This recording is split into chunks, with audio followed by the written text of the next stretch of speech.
Hi friends, this is Point Shooter. Today I'll be reviewing a multi-tool, the Leatherman Juice CS4. This is my first multi-tool review, and while this is not my first multi-tool, it was my first Leatherman, and I've had this tool for about 6 months and I've been very happy with it. This is the second largest tool in the Juice line, and it is right around the $50 to $60 price range. I got mine online many months ago. You can shop around and usually find them for very good prices. The Juice CS4 is as I said, the second largest in the Juice line. Other variations are around, such as the Juice S2, other tools that have more or less tools, the biggest being the XE6, which is purple and has a few other tools than this has. Well, let's dive right into the specifications. The total weight on this tool is 5.5 ounces. It's about 3 1/4 inches long closed, and the knife blade on it, which I'll show you, is 2.6 inches long. The tools on this knife are generally 420 HC steel, and in particular, that's what they've mentioned the knife to be. I'm assuming that most of the tools on the rest of the multi-tool are the same steel. It has 15 tools, and the main feature of this tool would be the pliers. One thing I like about this tool, in comparison to other multi-tools that I've used, is the fact that the pliers fold into the handle, making it much more compact. For years I carried a Gerber 400 Compact Sport, which will also be reviewed here, and I can do a little bit of comparison later on. But for right now, let's focus on the Leatherman. The biggest advantage also with the Leatherman is that the tools are accessible from the outside, versus a Gerber where you would open the pliers this way and then have to open the tools from the inside. For the Leatherman, all the tools are accessible from outside with the exception of screwdrivers. Well, let's go ahead and dive right in. One of the biggest things that I love about this tool are the scissors. Look at that big pair of scissors right there. The blades measure about 1 inch long and are very capable of cutting most materials. I've cut leather, I've cut heavy-duty cardboard, heavy plastic, and even rope, especially paracord. They also function well for cutting electrical tape and other tools and other materials. They're spring-loaded, they have a good cutting surface, and they also are slightly serrated at the tips. So that's the scissors. One of the other things that makes this tool stand out is, well, you've got the standard Leatherman can opener, a corkscrew. As a college student, corkscrews come in handy from time to time for opening bottles of wine, and the corkscrew on the Leatherman Juice works excellently. The can opener and bottle opener work very well on this tool.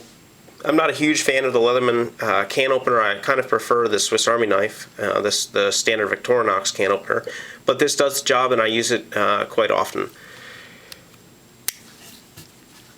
We have on the other side, we have an awl. When I got this, the awl was not very sharp. I ended up sharpening mine a little bit, but what's nice is it has the hole for doing stitching, and what you can do is you can take your thread and poke your hole in the leather and then thread right through and be able to stitch. That's one feature that I like about the Juice. We also have in the same compartment a saw. This saw is very similar to a Swiss Army saw. It's of the double teeth variety, and it cuts very aggressively. It is very bendy, and as you can see, there's a bit of flex in it, so you can't go cutting down anything large. I've found that for small firewood preparation, especially around the campsite, this has been a great saw. It's comparable to, if not better than, that's found on my Swiss Army knife. Now, on the other side, we have the knife blade, which, as I mentioned, is 2.6 inches long, and it's 420 HC steel. I'm a big fan of the Leatherman blade. It's hollow ground, but at the same point it's long enough that it gives you good reach, and I think, and as Nut and Fancy once mentioned, you could pretty much use this as an EDC knife. If you were not going to carry anything but this Leatherman, you'd be pretty well set for most tasks.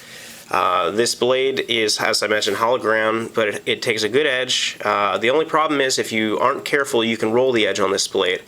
I've never done that in use, but I found that it's very difficult to get rid of the burr on this blade, this edge. If you're using something like a Spyderco Sharp Maker, it's very easy to get rid of that, but if you're trying to use a stone on this, such as a diamond stone, it's going to take a little bit of work to get rid of that wire burr.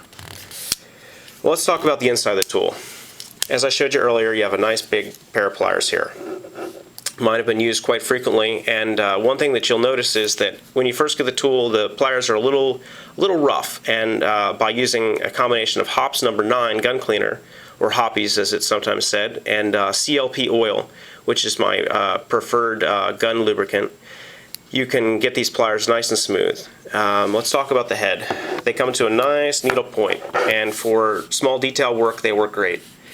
They also have the ability to turn small bolts, and they have hard and soft wire cutters. The soft wire cutters are at the front and come together very nicely. The hard wire cutters in the back can be used to cut nails. I've only tried this with small brads, but you can also cut heavy duty wire such as aircraft lock wire or baling wire. The pliers themselves come together very tightly at the tip, but there is room in the back so that if you have something such as small sheet stock, you can get a grip on it. I'm a big fan of the pliers. The only disadvantage of Leatherman pliers, as opposed to Gerber, is that when you're gripping down hard on something, the handles can tend to open up, making it difficult for you to release the pliers. What happens is if you're cutting something thin, the material gets bent over inside the cutter head and will tend to jam up the pliers, and it's very difficult because as you try to apply pressure, the handles simply spread. Well, let's talk about the inside tools. You have several screwdrivers, which are excellent. You have the large flat tip. We'll open that. You've got the medium flat tip. Again, they're chisel ground for access into small areas, and my favorite, the eyeglass screwdriver, which I use frequently. Unlike other tools, this one did not require me to grind it down at all. It was perfect just the way it came. And again, by using a combination of gun cleaner and oil, you're able to smooth up the extraction on these tools, which I found at first to be quite difficult. Definitely requires a bit of a fingernail to get these tools out. Then on the other side, we have the one and only Phillips driver. This is about the size of a little bit smaller than a standard P2 for those of you who are familiar with driver bits, but it works adequately. I've taken out anything from large drywall screws to relatively smaller Phillips screws, probably around the P1 size is about all this will fit. Anything smaller than that, you're going to have to use a different driver. And also inside the handle is the lanyard ring. I'm not going to extract that. It's a tool that I very rarely use. But everything folds up inside, and the pliers fold up very well. Overall, this is a very compact package and one that I enjoy carrying frequently. I ended up buying this tool at the recommendation of a friend who had a CS4, and I have used it frequently in bike repairs and especially on the hiking trail. I often will use this to hold my cook pot while I'm cooking, and also to pick up hot items that have fallen into my stove. It is the second largest juice. The next one up is the XE6, which has a file on it, and I wish that this tool had a file. You'll see soon the review of the Leatherman Squirt PS4, which has an excellent file on it, as does all the tools in the Squirt line, and I really wish that they incorporated that into this tool. I feel like they probably could have, and perhaps in future models they will. Overall, this is an excellent Leatherman tool, has a 25-year guarantee. I am very impressed by it. I do find myself using the knife blade somewhat often, although most of the time I have, well, all the time, I always have an EDC blade on me, such as my excellent Benchmade mini Griptilian, which was previously reviewed. But occasionally, if I'm out in the field, I have this out and I'll use the knife blade frequently. I have baton small wood with it. It's really not built for heavy-duty batoning though. It is a slip joint, as are all the tools on this knife, so none of them are locking, and for safety reasons I prefer a locking blade. Overall, if you're looking for a do-it-all tool, the CS4 I find is a good compromise. It's better than in my opinion, the Leatherman S2 juice, which does not have the saw or the corkscrew, and for an outdoors tool, I really prefer having the saw. I am partial to the blue color, as you'll see in many of my my reviews in the future. I am a fan of blue color, and while the orange of the Leatherman Juice S2 is very attractive, I really do like the blue color on this tool. I do also recommend that you get a sheath for it, as opposed to carrying it loose in your pocket. I've been using the sheath from my old Gerber 400, but Leatherman does make an excellent juice sheath for this tool that's made of leather and has a nice big belt clip for around $5 from most online retailers.